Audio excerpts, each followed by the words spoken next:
moom la laaj boobu dina ko miin parce que àdduna yëpp a ngi koy laaj. Dip du ma dem ci droite bi dama koy wiiri rek. waaw Dip la moo tax nga bëgg ay armeer ay bàmmeel asamaan deret yooyu moom suba moom xam naa di nga ko waxaat xale yi nii en direct ñu lay dégg voile d'or wax leen ko waaw suba parce que suba soo ko waxul ñu dinañ ko wax parce que Aba dina fa nekk Yaawa dina fa nekk ak ay invité yoo xam ne invité surprise lañ ak ay invité surprise yoo xam ne dinañ fa ñëw fekk fa Akhlou Brick ak Dip mais xale yi bëgg nañoo xam loolu lan moo tax Dip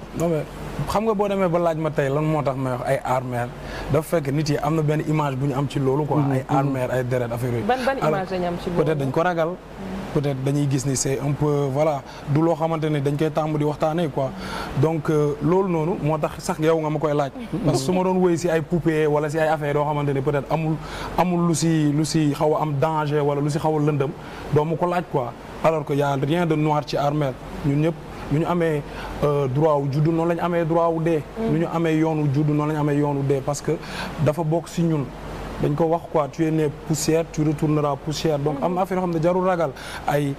armère ay dee ay deret loolu ci vie bi la bokk peut-être daa am benn punch bu muy xaw am soo koy wax ni si ay son ay deret ak yooyu donc am na ñoo xam ne da la ni neex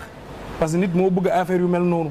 donc dañ ko si boole parce que peut-être ñun musique bu ñuy def dañuy soxla parfois muy am benn voilà muy am beneen dimension quoi mais suñu wax ci armée ça veut pas dire que ñun dañuy dem ci armée wala dañuy kii deretu jàmbur mais ñun dañuy wax ci armée juste que parce que am na benn day captiver quoi. parce que musique bi il faut que mu lay captiver mënoo def musique nii rek après nga jàllaat. message boo ciy véhiculer. exactement à chaque fois parfois message la parfois benn kii la rek pour ne pas passer inaperçu quoi. parce que mënoo gis ñëpp di def li yow nga ne moom ngay def voilà mais nekkul tamit loo xam ne moom laa jël comme yoon quoi. damay def yeneen affaire damay woy mbëggeel damay woy affaire u xale damay woy lépp voilà. mais loolu rek la est-ce que Dip li tax mu mujjee dugg ci rap bi ëpp ci xaalis tamit ëpp li muy fayeeku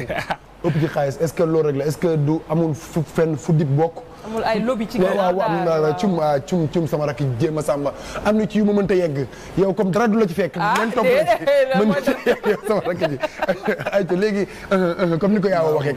waxee waaw Yaawa ko wax comme ni ko Yaawa waxee. am na ñu ma ëpp xaalis fii Sénégal am na ñu ma ëpp lu ñuy fayeeku. ki ñuy rap même bu dul rap am na ñeneen ñoo xam ne ñu ngi ci beneen pourquoi rap. am ñu nekk ci yeneen domaine kenn laaju leen ndax dañ nekk ci ay lobby. non mais yow la Dip yow waaw d'accord man moo tax ma wax loolu parce que man musique rek laay def peut-être sama musique la xale yu bëgg boo gisee lu bandi du nuróol mu ngi daw fépp est-ce que daa am lu ma def lu tax muy daw fépp est-ce que lobbying lobbying mën na tax sa musique dem fenn je sais pas parce que nit ki moo koy neex ci xolam après loolu moo koy propager quoi muy dem fépp mais du question ni que par force dama am fu ma war a bokk wala daa am ñoo xam ne ñoom laa war a représenter non quand même yàgg nañ ma laaj affaire yooyu mais bon franchement daal ça n'a rien à voir ak non quand même non quand même ñun tam ay Sénégalais lañ gëm nañ yàlla quand même am na ñoo xam mënuñu ko def waaw tamit